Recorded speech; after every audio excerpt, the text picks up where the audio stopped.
Run it up, then run it back. Run it up, then run it back. Run it up, run it back. Run it up, then run it back.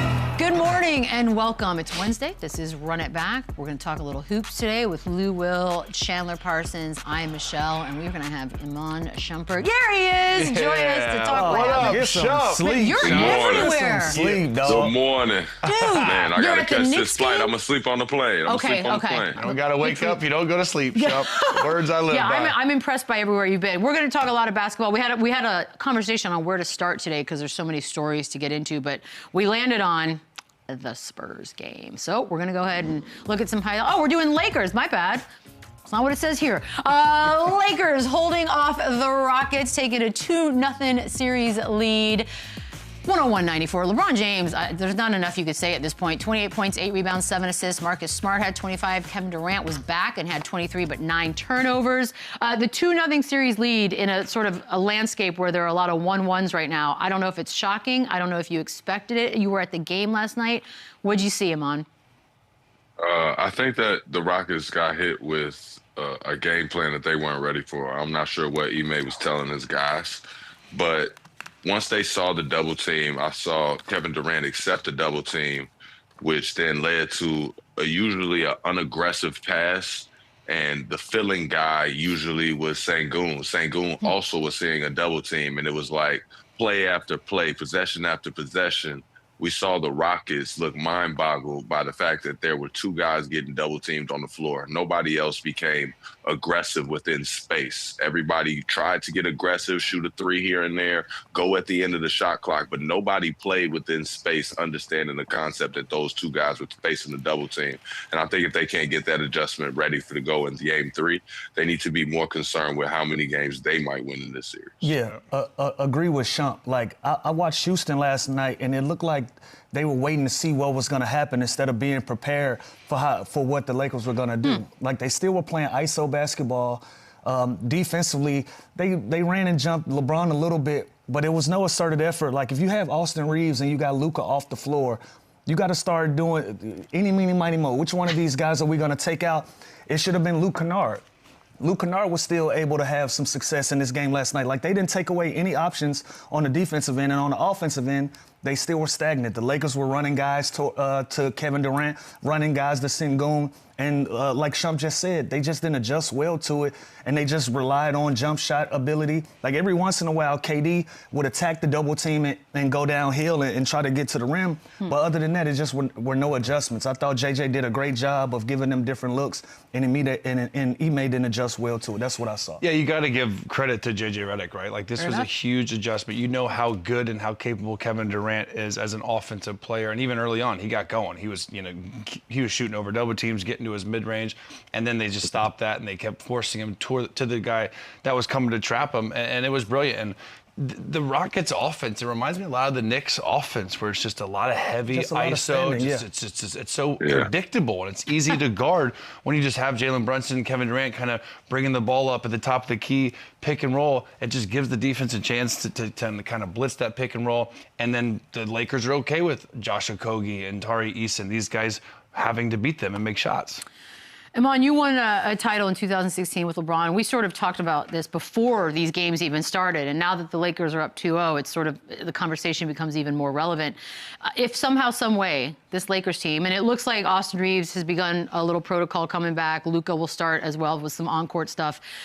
If LeBron James wins a title with this Lakers team, is that his greatest accomplishment? Hold on now. No, I'm saying it's like it's hypothetical. We may not talk to Shump again. No, it's Well, I will say this, though I don't believe that's what we're witnessing right now.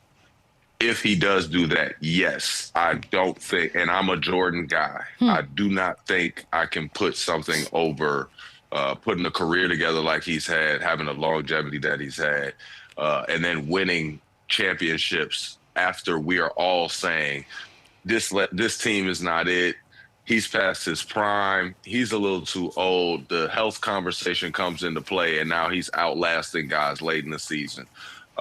yeah, I would have to give it to him at this point. I think we all can agree on this. We didn't expect them to be up 2-0 in this series at all. with those Although guys. they are Yeah, we didn't expect that. So you got to give credit where it's due. At 41 years old, this guy continues to evolve and do what's necessary to get his teams into a position to win. Like, Marcus Smart was able to throw in 25 last night.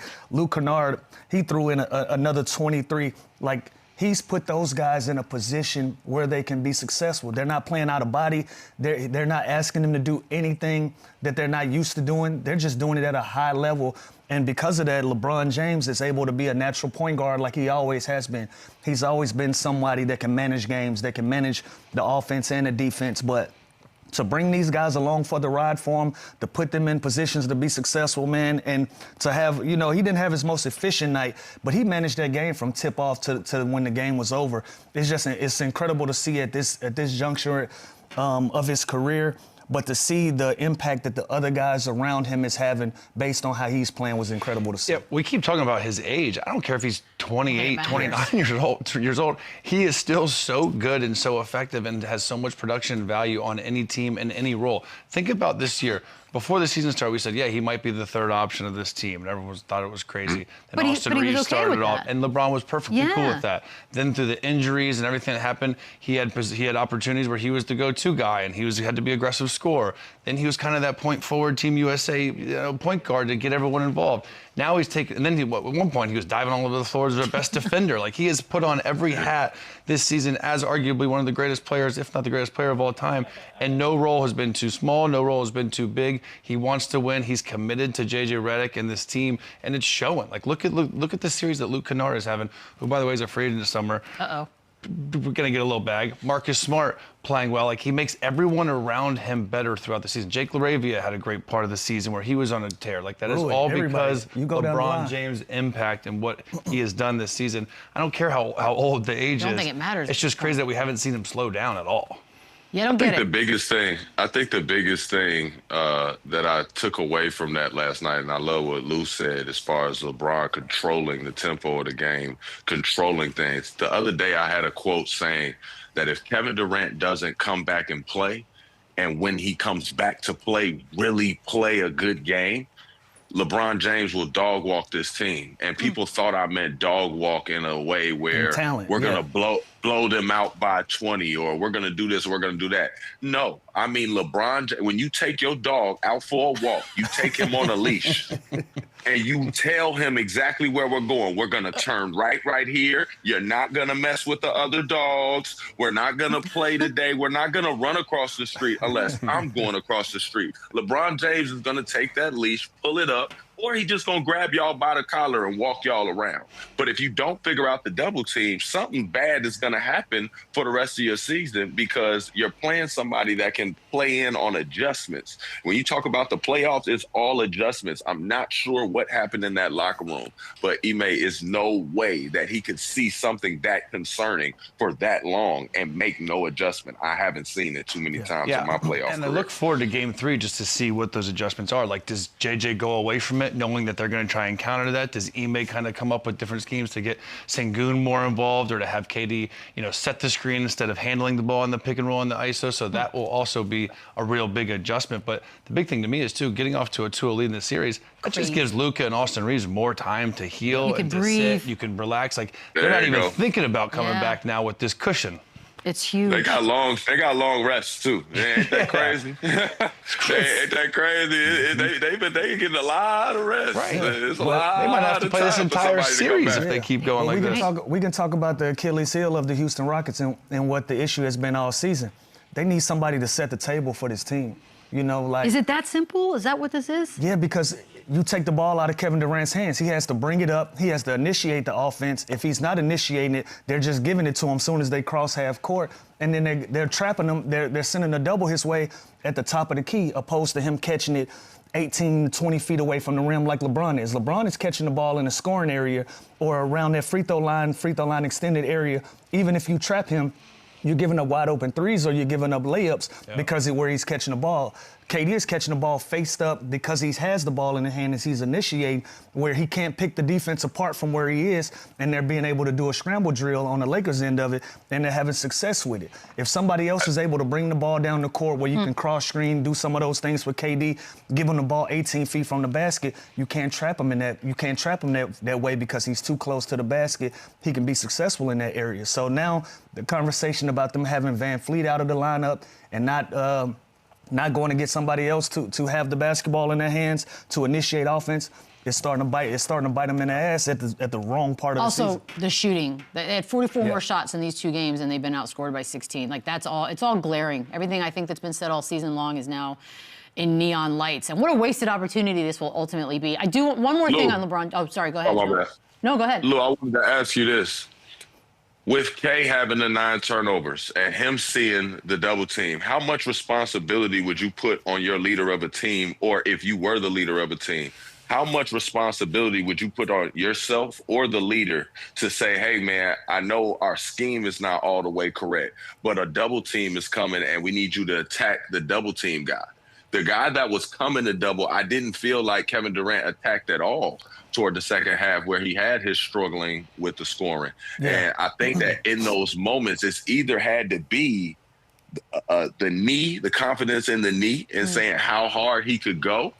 And the other side had to feel like he just didn't feel like he had anybody helping. I just wanted to know what y'all saw. It's probably the latter. He probably didn't feel like he had help because early in that game, he was attacking the double. Like the first couple of possessions. So. Yeah, the first few possessions that you saw, he attacked it. After that, the Lakers kind of adjusted to it. They still were pushing up. They still were doubling him, but they were taking their time trying to see what he was going to do opposed to rushing up. And guys, usually when they send a double, they just tell the guy, whoever your man is that's doubling, you follow him and you go middle. They were just standing still waiting to shoot shots. And so after that, no adjustments were made, and that's when you start seeing them turn the ball over. And then after you see that, I'm not going to say that Kevin Durant's confidence was wavering, but now he's trying to figure out, well, what can I do to go around this double team? And other guys just wasn't stepping in, and they weren't making shots. Well, how about the knee? I mean, you did mention the knee right there. There is a possibility that's just not. Well, he looked. The weird thing is, he looked unbelievable early on, right? Like he was, like I said, he was getting to his mid-range. And then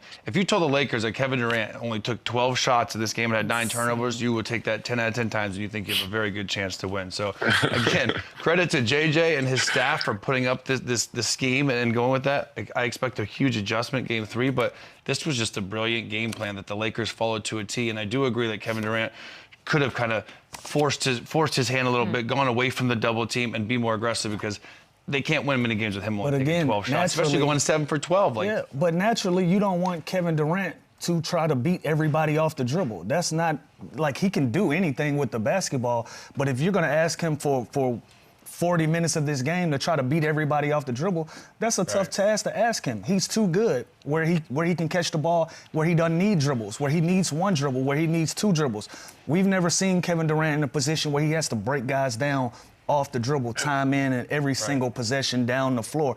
That's an Ime Udoka conversation. That's not a Kevin Durant. 12 shots in 40 minutes? Like, come on, give me a break. It's the numbers. Where's your boy Reed Shepherd anyways? Why is he not getting more minutes? Interesting. 10 minutes. He got out there. Oh, no. 10 minutes, though, Sean. Why not more? What you see in real time, Sean? I'm gonna lie to you.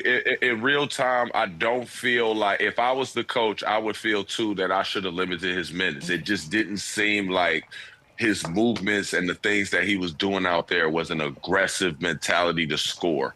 A lot of times what was happening was the Lakers had a scheme that letting anybody else beat them. Hands down, running with a short closeout and accepting the drive. When you see a Reed Shepherd step into shots, you kind of know when somebody's feeling it. Stepping in, letting it go with confidence, holding the follow through. It just didn't look like that. Rattlesnake the shot or 2, shot fake, held the pump on a couple of them, drove into the lane only to drive out unaggressively. There was an aggressive mindset. And if you don't have an aggressive mindset, when there's double teams flying all over the court, you can't really trust somebody to be out there. And he missed KD in transition early one time. time I saw KD got Oh, hot. and KD not like that. KD got hot at him early one time for missing him. But all I'm saying, if I'm Houston, though, and you're doubling Kevin Durant, wouldn't you want my 40% shooter on the other side at least instead of a Tari Eason or a Kogi? So I think, again, maybe it didn't look great, maybe a shot, whatever, but, like, I'd rather that shooter on the floor, especially if we're going to be playing, 4-on-3 on the backside. Have my 40% shooter out there, but again, he just looked kind of shaky from the beginning last night. It did. You need somebody to step up. Nick Wright, by the way, Nick Wright's got a lot of quotes out there in the last 10 days. But this one, LeBron's still a top 10 player, Sean. Do you agree with that? That's a statement. I mean, when we talk about the perspective of the playoffs, LeBron has the most playoff experience. He's seen every type of coaching style. He's seen every scheme, every adjustment. The only thing you see LeBron lose within his age is his step. You saw a lot of times last night where he couldn't blow past the defender, even though he knows in his mind what the job calls for. He could try and start the drive, but guys were just too athletic and getting around, which is where you saw him go to the old man game after a while and just back to the basket, get over that right shoulder as much as he could. But that's where he loses it. I can't say that LeBron is not going to perform at the best level throughout the playoffs with each matchup that he's seen. So I can hear the argument of it being left in the playoffs. But when you talk about the grand scheme of things and, playing a full season, you have to add in so many other factors that I can't put him in the top 10. Yeah, possibly for one game tonight, I'm putting him in the top 10, or like Chump said Without a earlier, doubt. the postseason. What did it say? Top 10 in the postseason. How is he in the not? postseason, like the analogy there's that not Sean 9 made. other guys I'm trusting. Yeah, more than like the LeBron. analogy The Sean resumes made. aren't there. He's gonna dog walk you because he knows how to manage a game. He's gonna manage the game. He's gonna micromanage his team. He's gonna call out every single time that they sent a double or anything to him, they adjusted to it. And like you said, he started playing old man ball where he's putting his back to the basket, where even if you're gonna trap, I'm gonna pick it apart, or I'm gonna catch the ball 15 feet from the rim, where I can look over the defense and I can find my shooters. And even if I find my shooters, if I give it to Rui, he's gonna put it on the floor. Attack again. Marcus Smart, he's going to put it on the floor, attack again. He's going to take wide open shots. Like, he made all of these guys look really, really good last night, and that's where the supporting cast come in. Like, we haven't seen this version of Marcus Smart, who Luke Kennard has been the best version of himself in the last 2 games. You got to credit a lot of that for LeBron James and his playmaking ability. Chump, will he make all NBA? Oh, dang. LeBron? Second or third team, or no? I think. Well, second or third team, he good. I thought you meant. No, not you know what I first. mean? No, The big first, shebang. first locked in. He's got I it. was gonna say.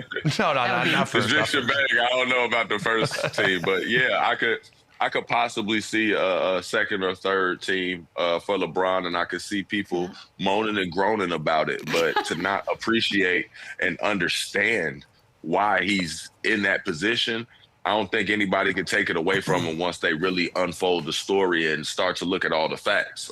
It's 100% an argument. Jump real quick, because you're like boots on the ground at all of these games. Knicks, Hawks, that series is now tied at 1 apiece. Let's just, I don't know, if the Knicks somehow don't come out of this, what happens to Mike Brown? Oh, it's over with. I don't. Already? I don't, Dang, that's quick. I know how that sounds, but I'm just going off of the Knicks organization. I mean, it's been over with for people that have been going in the proper direction all the time. It's been going great for some players, and they had to leave. I just know that organization, one, puts pressure on itself every year to start a year, and then to be so close and to have a team that we all feel like should be successful in the playoffs, built for success in the playoffs. Think about all the stuff that we did to go get Mikal Bridges.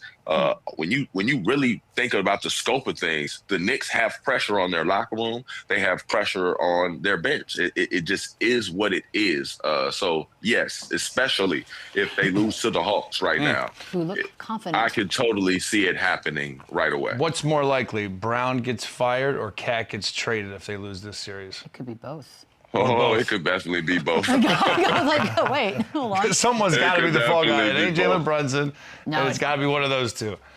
I can't imagine feeling like that the Knicks would lose that, though. I think that people need to understand that the game in the playoffs is totally different. We all had the Knicks dropping a game or two just because of the matchup and what the matchup entails. CJ McCollum has been one of those guys that can provide you scoring in flurries, but also late in games, understanding the moment and being able to keep your team afloat by himself at times, especially when he counts by three.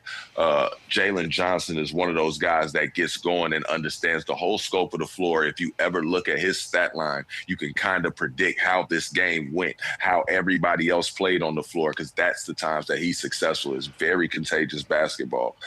Understanding these things about them, and then adding Nickeil Walker-Alexander, who's been playing phenomenal. Or Alexander Walker, my bad if I said that wrong. No, you got it.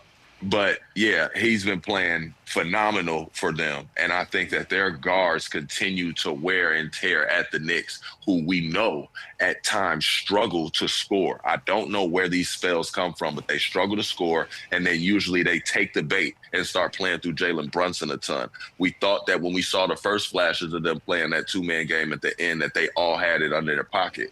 But I think we all still picked the Knicks in 6 or the Knicks in 5, understanding that the Hawks were that danger team that was in the playoffs on the East side. Knicks. I didn't. Yeah, No, we both got the Hawks They're in both 6. ATL. But you know what I'm on, Shop, so it is what it is. Favored by 1 on the road? You like that, Lou? Knicks favored by 1? Oh, man. I mean, you're talking about a 3-6 matchup. So, you know, they deserve the respect that they're getting with that line. But like Shum just mentioned, man, when you have an Atlanta team that can score in flurries, they know they can get stops, and they use their ability to get stops and their defensive mindset to create points on the other end of the floor. It's going to be tough for the Knicks if they're going to continue to play slow and methodically. Shump, appreciate the time. We know you're in a hurry because Lord knows where you're going to end up next. You're everywhere. We'll talk soon. Appreciate it, Shump. Talk soon. Thank y'all. We'll be right back. Run it up, run it back, yeah. Run it up, run it back. Well, Trailblazers in San Antonio, huge win for Portland in this one, tying up that series at 1-1. A 106-103, crazy little ending there. Scoot Henderson, hello, 31 points. He was 11 of 17. Kamara was 8 of 10 in the fourth. Man, I thought that was going to go down. This game was insane, but the story, unfortunately, is the. I know, I've already have one in my hand. I've been doing it all morning. Victor Wembanyama going down. That was a hard one. And you know what? It was a rare situation where when they play the replay, the slow-mo was one thing, but watching it in real time was actually worse. You realize how hard he hits his head here. In the second quarter, he leaves the game, immediately goes into concussion protocol, which is a 7 to 10 day situation. You can start doing things in 24, but nothing crazy. And we don't know. Like, concussions are scary. We know that. If you're an NFL fan, you're aware. So, guys, talk to me about what this means and how the Spurs handle it. Yeah, first of all, I hope he's okay, because you never want to. hate it. You never want to mess with the upper extremities and the brain and the concussion protocol. Like, that is nothing to joke around about. And this was a nasty, nasty fall. Like, I thought he was literally asleep right there. Because he couldn't get up. He was wobbly. It's not good. And obviously it's not good for the series for the Spurs. It's not good for his health. And again, this isn't something you can just rush back and just kind of get out of protocol. He's got to be in silent rooms. He's got to do all these different steps, even just to get cleared. He can't practice. He can't be at the facilities. So, like, there are steps that he's going to have to take just to get ready. So I think obviously Game 3 is a long stretch for him. And again, that's tough because this is a scrappy Portland team that they're playing, and they're going to try and expose no rim protectors now. And as good as Luke Cornett is, this team is completely different without Wemby on the floor. And now they've had success in the regular season without him, but this is just a huge blow. We know his impact on the defensive end, how good he is offensively, how great he looked Game 1. But this is nothing to joke around about, and this is nothing that he can rush through. So it says maybe Game 5, maybe Game 6. Well, you never really know how he's waking up, how he's feeling, but there are just steps that he's got to take that you can't shortcut before you can even get on the floor. So Jeff Stotts is an injury analyst. The average time lost for a concussion is about 9 days, which would mean he'd return for Game 6.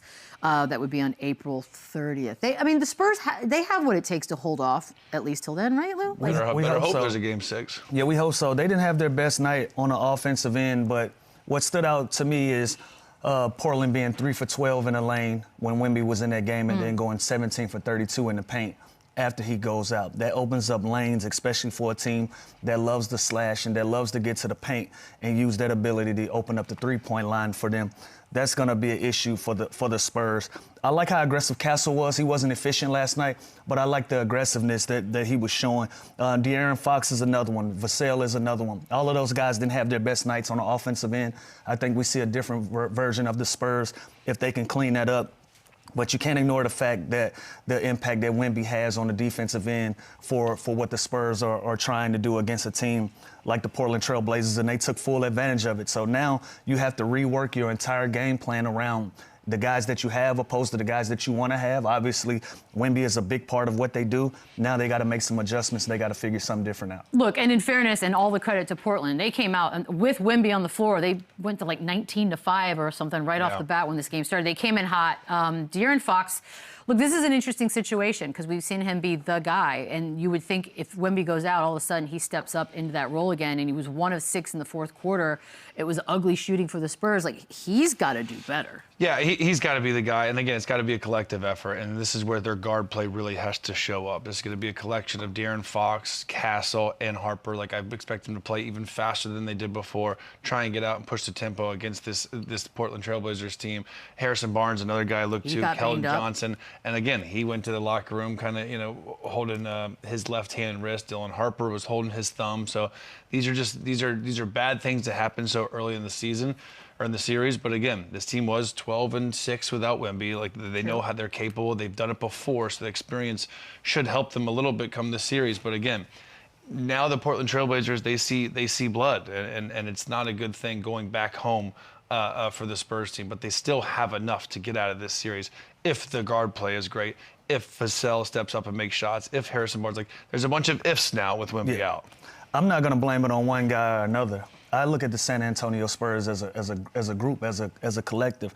I've never looked at them as an individual. I like the fact that De'Aaron Fox stepped up and even took 6 attempts in the fourth quarter, trying to put them out of their misery and trying to step up and be that closer. But all season long, we've talked about Devin Vassell. We've talked about Stephon Castle. We've talked about De'Aaron Fox. We're looking at Keldon Johnson as a possible 6th Man of the Year candidate. These are all guys who've individually done the things that they're supposed to do, but we recognize them as a collective. And none of those guys were great last night.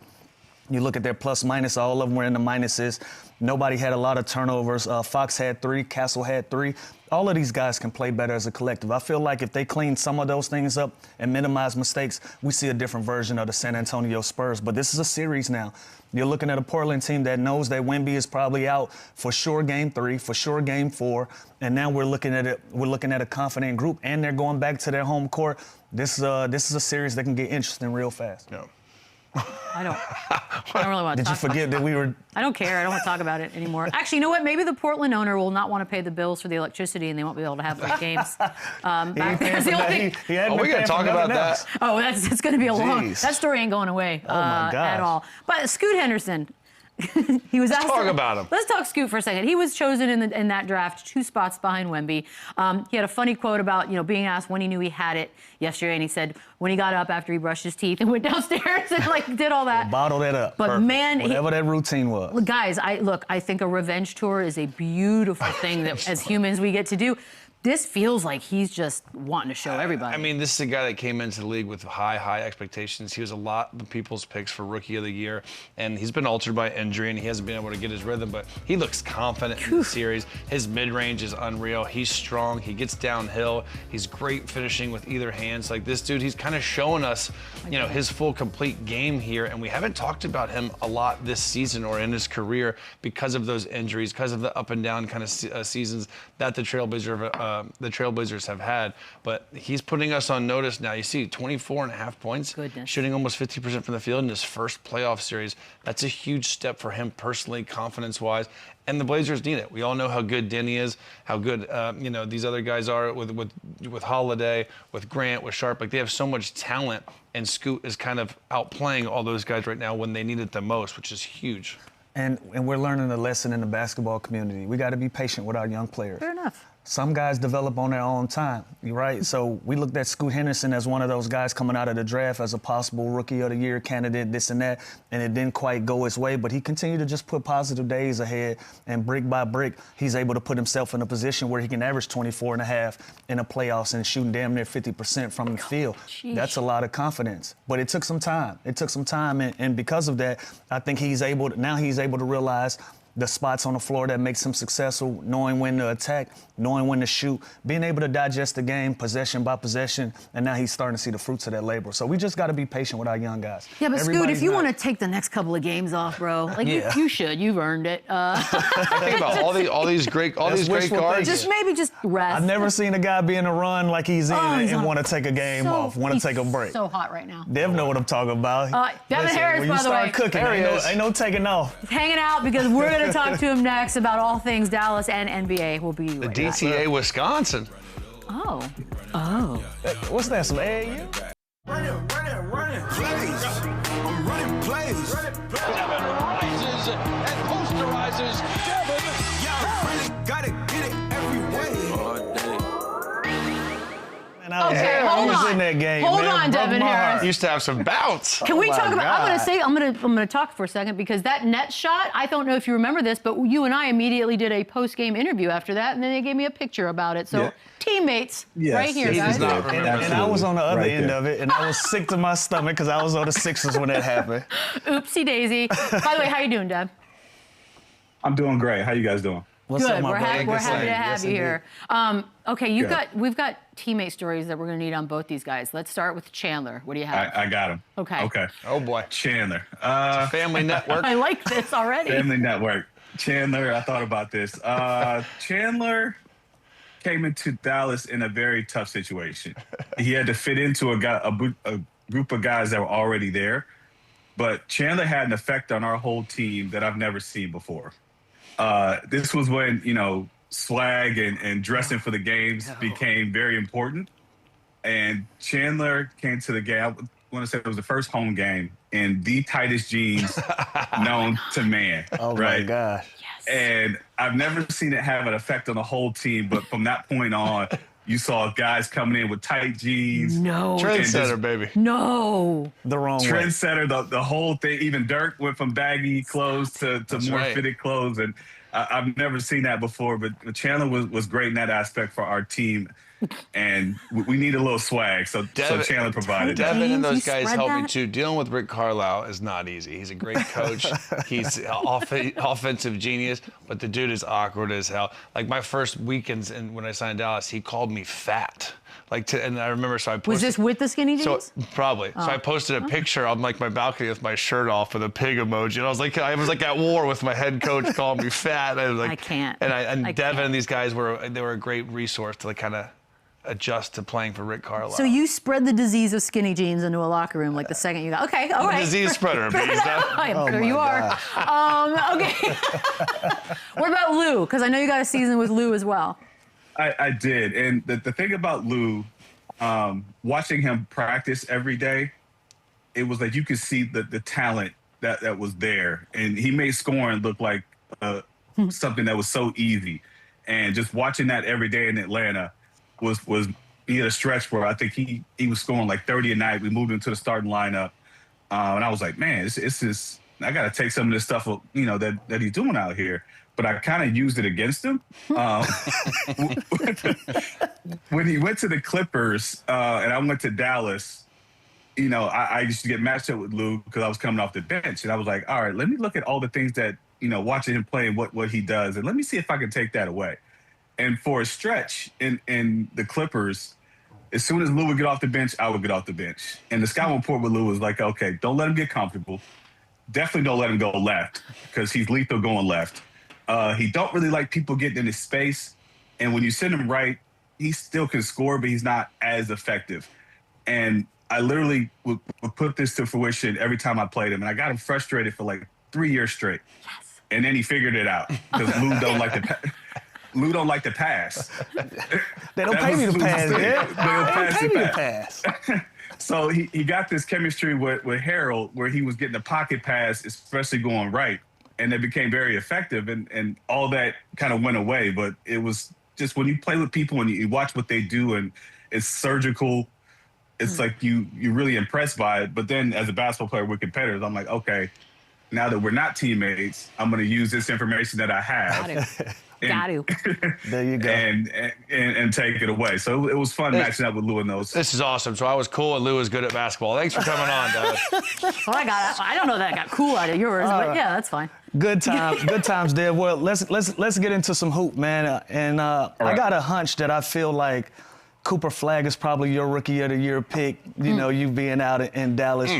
I want you to walk me through why do you feel like he's deserving over Con Knipple in the Rookie of the Year running.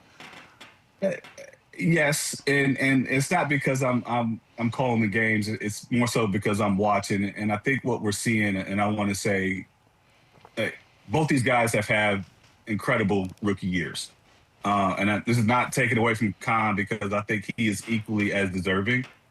But when you're a number one option on a team, and you're seeing the best defenders every single night, as a 19-year-old, and you're figuring the league. You just talked about it a second ago. You talking about young guys giving them time to figure it out. I've never seen anybody figure it out quicker than he has. And I've watched Luka his rookie year. He figured it out a little bit later in the season than Coop did, but just because of that and what he brings to the game, the scoring, he's had the big scoring nights. We're comparing him to the Kobes and the LeBrons and the Michael Jordans on a consistent basis. And not to say that, Con, incredible shooter, has had an incredible year. They're winning a lot more, but I think just the gravity that Cooper has on the night-to-night basis and what he's facing with all the injuries and the guys that he's playing with, and to still be able to put up those numbers is why he's my Rookie of the Year. Yeah. Gotcha. And Devin, early on this season, Kyrie obviously was out for the season. J. Kidd had to tweak the lineups, positions, and he put Cooper Flagg at point guard initially. Like, what was your take on that whole experience? Got a lot of flack for playing him out of position. It didn't go very well early on. What was your take on that? For sure. When I first heard it, I was like, what are we doing? Like, I didn't see the vision early on, especially with him struggling the way that he did. But in hindsight, it was really genius. And it really, got Cooper to buy in and do things a little bit quicker because he started reading everything a lot faster. But there was a lot of flack here in Dallas. Like, man, what is going on? Why are we doing this? But I think, towards the middle part of the season, we started to see how important that was. And we really saw his development really speed up. Yeah, that was a loud story for sure. But there's some speculation that J. Kidd might go front office. Would he do that, or do you think he remains coach? I think it intrigues him, but I think with Cooper being in the stage that he's in the development process, I think he would rather remain as coach, and just to continue that development and that connection that they have there. Yeah. Lottery pick coming up this year. Obviously, Kyrie will be back in the lineup. Cooper Flagg is coming into his own. And down in Dallas, you guys have had your fair share of adversity. With a loaded Western Conference, with all of those things going in your direction, you feel like this team can put a playoff push together for the next season? I do. Just with all the injuries that we've dealt with, we haven't really seen this team whole in the last 2 years. But where we pick in this lottery is going to matter. If we draft somebody that's ready to play and impact right now, as opposed to somebody that we have to develop over the next, 3 or 4 years is going to play a big factor into that. But I would love to see what this team looks like healthy for a longer stretch. And that's something that we haven't been able to do in the last couple of years. Devin, I want to go back to a very confusing time for all of us. When Mr. Luka Doncic was traded. First of all, how did you find out about that as someone that's there? And were you just as surprised as all of us? Yes, we were in Cleveland at the time. I think it was a team dinner, and there were some guys hanging around the bar. We saw it was about 11:15. J. Kidd kind of got up and kind of mentioned that something might be going down, and we all thought we'd be making a trade, but we didn't know it was going to be anything of this magnitude. So not thinking anything of it, go back to the room, kind of lay down a little bit, and then phone just start going crazy. Looked at the phone, and that initial, like everybody else, like, oh, Shams, he must have got hacked or something. This can't be right. So I kind of put it back down, and then the phone just kept going and going and going. I was like, oh, we really just did that. And to say, like, even as a guy that's not playing anymore but involved with the team, like, I had a sleepless night. I was like, what did we just do? And it was a little confusing for everybody. Obviously, it did not work out the way that I think the front office anticipated. That's fair to say. That was nice. Fair to say. But yeah, it was definitely a shocker because that wasn't on anybody's radar. Yeah. I remember my buddy walked in my room and I was like, and he said that, and I was like, get out. Like, you got Sintel. Like, there's no way that's true. It can't be. It still feels a little Dave, weird. I want to put you on the hot seat because with all things considered, obviously AD is traded away now. Should the Mavs have kept Luka at this point? Oh. That's such a hard question. No, it's not. The answer is yes, Devin. Because I will say, even after the trade and everything went down, that game against Houston, for those first 15 minutes of that game, and watching everything that go down, I'm like, oh my God, like, we could win this championship. Like, that's how dominant. Like, so at that point, I saw the vision that Nico had in that moment. I was like, okay, this could really work out really well for us. Obviously, he got hurt, I think, like 2 minutes later, and then we didn't see him again for another couple of weeks, and it just kind of went down from there. But in hindsight, yes, if you're looking at it, we probably should have kept him. Absolutely. I mean, we're talking about a top, 5 player. Right. But I think just for that second of that half, the first 15 minutes, I saw the vision that Nico had. I saw it. That's all you need. The world saw it. That's the fair. World saw The it. world saw We it. all It was thought like, that. We'll always wonder what if. Like, what if that team got 100%. to play together and stay 100%. healthy? And Never know. It just never happened. So, obviously, Luka this year also had a great year. He went on a heater like we've never seen before. The MVP race this year, Devin, is as close and as competitive as I think I've ever seen it, with 4 or 5 guys that could potentially win it. You were Jokic's teammate during that 17-18 season. Is there a world which, if you had to vote, you would vote for him, given his stats, leading the NBA in rebounds, assists, or is it pretty much SGA's? Or Wemby? The thing about the MVP race is we don't know what the qualifications are. I feel like they get moved every year.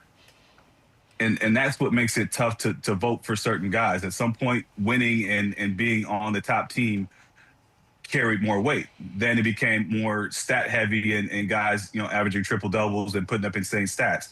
So it's hard to say going into it every year how to vote. I wish it would be a little bit more consistent and like of what we're looking for. But as far as Jokic could be in it every single year, I thought he should have had 3 in a row. And I think sometimes voters get a little bit of fatigue because they've seen it every year. It doesn't mean that it's not great. And the things that he's doing aren't stuff that we haven't seen before. But if you do it for multiple years, I feel like you almost get punished. And I think that's what happens to Jokic. But if you look at SGA and what he's done this year with all the injuries that they've had, all the man games that they've missed, they're still the #1 seed. He's still averaging 30. And I think you just set a record for most 20-point games consecutively. It's hard not to vote for Shea in this particular race. Even Cade Cunningham, what he's done on the Pistons, and Jaylen Brown, what he did for the Celtics. Like, there's so many candidates. By the way, SGA will win it, and then this time next year we'll be talking about the fatigue for SGA. And then we'll vote for someone else next year. We'll move on next year. Exactly. It's a formula. Unless he's like 200 games in with 20s. Which he will be. Which is not out of the realm, He ain't by the going way. anywhere. If you play with Jokic, we need a story. That's just sort of how it goes here because we love him. What do you got? Jokic is a very simple individual. And his warm-ups are just that. So just watching him, how he attacks the game, he's going to watch his horses, in the locker room before the game. He's on his phone, checking on his horses. He goes out there and kind of messes around for 15, 20 minutes. But the most impressive thing with Jokic is his IQ of the game. He's not the most athletic. He only jumps about 2 inches off the ground. But the way he can impact the game, and I guess the best story I have is I just joined the team. I just got traded on a road trip. think the first game was in Phoenix. The last game before All-Star break was in Milwaukee. And they asked me, do you want to play? I was like, yeah, I need to get familiar with the team. So they played like 15, 20 minutes. In those 15 to 20 minutes, he had a triple-double, I think, in the first half. And I was just like, this is my first experience. I'm like, man, this is crazy. He's got 10 and 12 in the first quarter and like 4 assists. He ended up getting it. I think it was one of the fastest triple-doubles in NBA history. And it's crazy. He doesn't do, it's not athletic. You know what I mean? He's a little bit awkward in his movements, but the way he dominates the game is absolutely insane. Well, hold on, wait a minute, because I wanted to know about Dirk. We were talking about the Mavs. We skipped over to Denver. You got to tell me what Dirk was like off the court. Oh, God. Sarcastic prick. Well, that's not acceptable. That's his friend. He can say that. The best, though. There's two versions of Dirk. There's American Dirk, who everybody sees and everybody loves. And then there's a person that Chandler's talking about. That's the German Dirk. And that's more the sarcastic, little bit, can be a dick when he wants to be. Very, very sarcastic, very judgmental. Ooh, I like that. But he's a guy that, he leads not by like in example. A malicious way, though. Yes. No, not in a malicious way, but he's a guy that leads by example. And his way of leading sometimes is he's going to get on you in a sarcastic way, but it's only because he's trying to bring the best out of you. But Chandler knows this. Like, I became a better shooter just by working with him after practice every single day. Like, that was like my routine. And I became a better shooter because of it. Now, I couldn't duplicate the things that he was doing in Holger. Like, oh, you got to, turn your legs this way and all this. And I'm like, I can't do that. He had a rolling chair on the court. Yeah, he was insane. He was insane. He's the best. I like sarcasm. One of the best guys out there. I think those are all great traits. I love everything. I feel like he must be a Scorpio or something. Devin, it's been awesome to catch up. Hope we talk soon. And by the way, enjoy the playoffs. Absolutely. Tell everyone I said hi over there, Devin. Miss you guys. We'll do. All right. Absolutely. Yeah, bro. We'll be back. Run it back, yeah. Another series we can't figure out. Boston at home losing to Philly 111-97. By the way, after that dunk. The games, and so there's a reason Edgecombe's like the bottom third there, because he had a heck of a game, as did others. All right, Lou. Ladies and gentlemen, I love him so much. VJ Edgecombe has come to play. This is a great showing by these guys. Look, both teams decided we were going to live and die by the 3. Yeah, and the Sixers were just better at it. I think Boston kind of went away from the things that made them have some success early in this game. They were attacking the rim. They were an aggressive team. But we know that this is a team that also relies on a three-pointer as well. And Tyrese and VJ, they were able to get going on the offensive end. You look at Tyrese, 11 for 28, but he was just aggressive. He even threw in 9 assists from that. And VJ Edgecombe, he was able to benefit from just being aggressive as well on his floor. So this is one of those series that we were looking forward to, that we knew was going to be a lot of star power in it. But last night, I think the Sixers just beat the Celtics at their own game. No Joel Embiid. I heard a lot of sweep talk in this series. I think we underestimate how hard that is to do and how good that this backcourt is. Like, they are so dynamic. They are unbelievable. VJ was so good throughout the game. And like Tyrese Maxey said, come fourth quarter, come clutch time, it's my turn to finish the game here and get a huge win going back home to Philly. And we know how hostile and how much that place is going to be rocking. Like, this game 3, I think I'm most excited about of all the series, just because that environment they're going into. How did we get here? That place is going to be rocking. Joel, please get healthy, because then we got a real series. So he's just waiting to heal. Like, it's just heal, please, because this was awesome. By the way, Tyrese Maxey could not love that human being. I'll say Andre Drummond, like, stepping up big time. Oh, big time. And also, absence. 53s, Boston. Ain't nobody want to watch 13 of 50 from 3. That is some bad basketball. Put the ball back on the floor, fellas. Get to the rim. Yeah, do stuff. Detroit, better win tonight. Bye.